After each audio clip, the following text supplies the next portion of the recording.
Hello, I am Kodili. Anyway, the son of the wonderful. We are having another street vlogging today, and we are going to be discussing about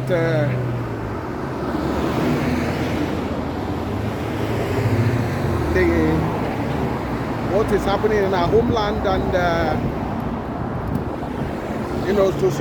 solution to them, because we are not going to be raising what is happening in our homeland without actually offering a solution to some of these things.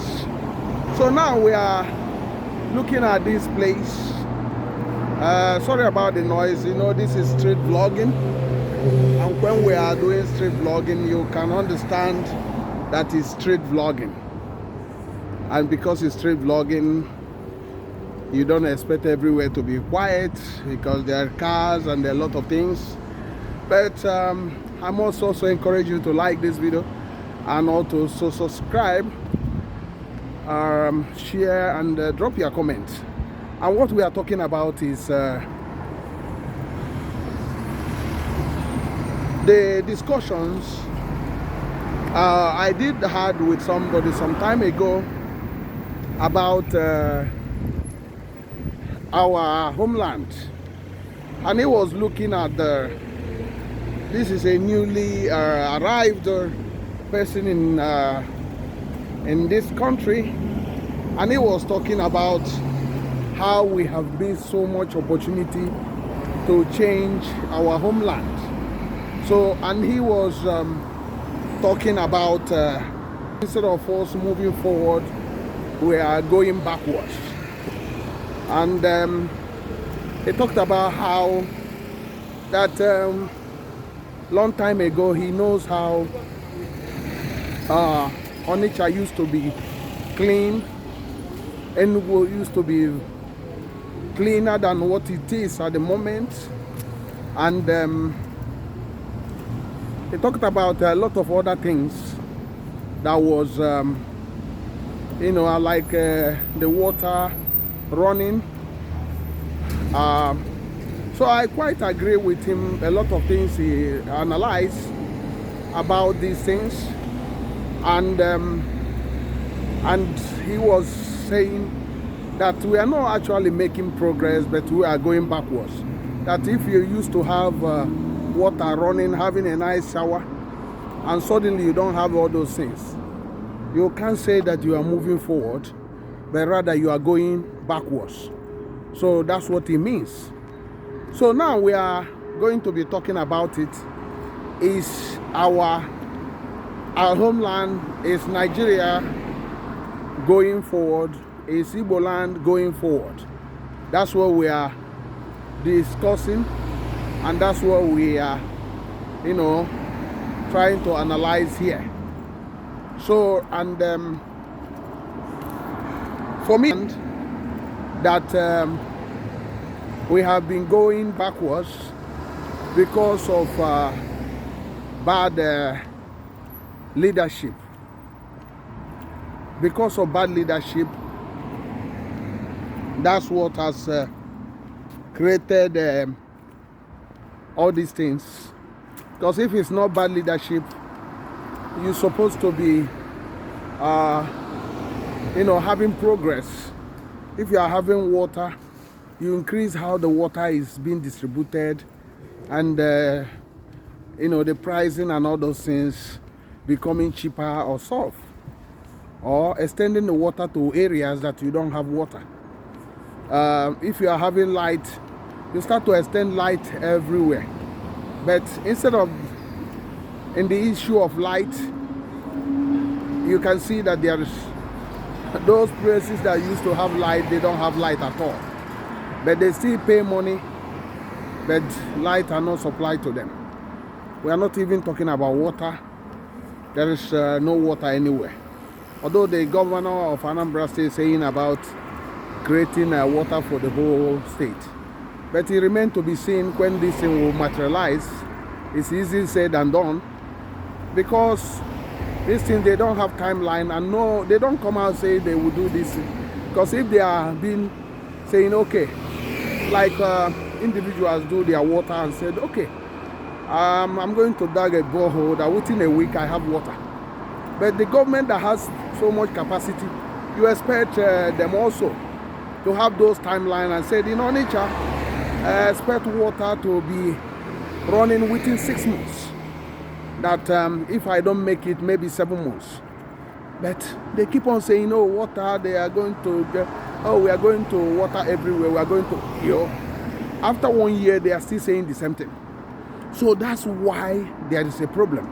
And the water is not, they are not giving it free because people are going to pay for it, meaning that it's something that they need to dedicate a lot of manpower, a lot of contractors to deliver as soon as possible. Because if the government is serious about increasing the IGR, you should be doing something that will start generating money quickly to you so that you'll be financially independent from the central government.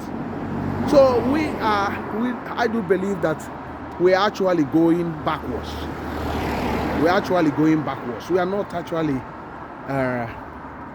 going forward, moving forward. We are going backwards because we are not adding anything. Instead, page even to our environment. Okay, look at this place. You know, this is not really, this is just outer city. And you can see how this place is. So think about that. And remember, this place is not actually swept every day, this place. But look at how it is. You know? And look at how the trees. You know? So that's what we are discussing about. When will our homeland be like this? Look at the road. You know? Look at the road. You know? Do you see any drainage, open drainage? Not at all. And look at the pavement we are walking on. You know, this is what we are talking about. That unless we decide to change the narrative in our homeland, nothing happens. If we keep on, you know, praising mediocre politicians and not really demanding a better thing in our homeland, we are not going to have much. We are not going to have better environment, good roads, water, good health facilities, and all other things. You know, because sometimes you ask them, you say, oh, there's no money for this. But in the actual sense, it's not the money that is, it's their dedication, their vision and mission to deliver good governance. Because if you don't have passion to change a place, so what? It's not about money. It's about dedication. Because the greatest assets we have in our homeland is basically the people. And though the people actually are willing, if they find somebody that is actually very, very person that is dedicated to the, you know, to the service, you know, a person that is dedicated in changing the narrative, you know, they will follow the person and they will contribute their resources. Because once they see somebody that they know that he's determined to do something, you see all of them queue behind that. So meaning that we basically lack leadership, and the leadership is a problem that has continued for a long time. And that's why most of our key infrastructures cannot be done, because when you don't have the desired leadership, it's difficult to have all those things. It's not a rocket science to construct all the roads in Onitsha. That doesn't mean that the government alone will do it, but the government, the governor, and the government officials, once they provide leadership, these things can have a timeline to be completed within a year or within 2 years, that all the roads in Onitsha must be tarred. And they now work out modalities for doing these things. You know, the same thing applies to water. It can be delivered. Security is not even a rocket science to provide security in our homeland. Anambra State is not as large as, even if it's as large as, why not deploy thousands of people with infrastructural assistance for security, which you know will eventually grow the IGR of the state and make the state #1 in ease of doing business. So employing 10,000 people on security sector will actually take away the 10,000 unemployed youths from the streets, thereby reducing crime also, and also helping to secure the whole place.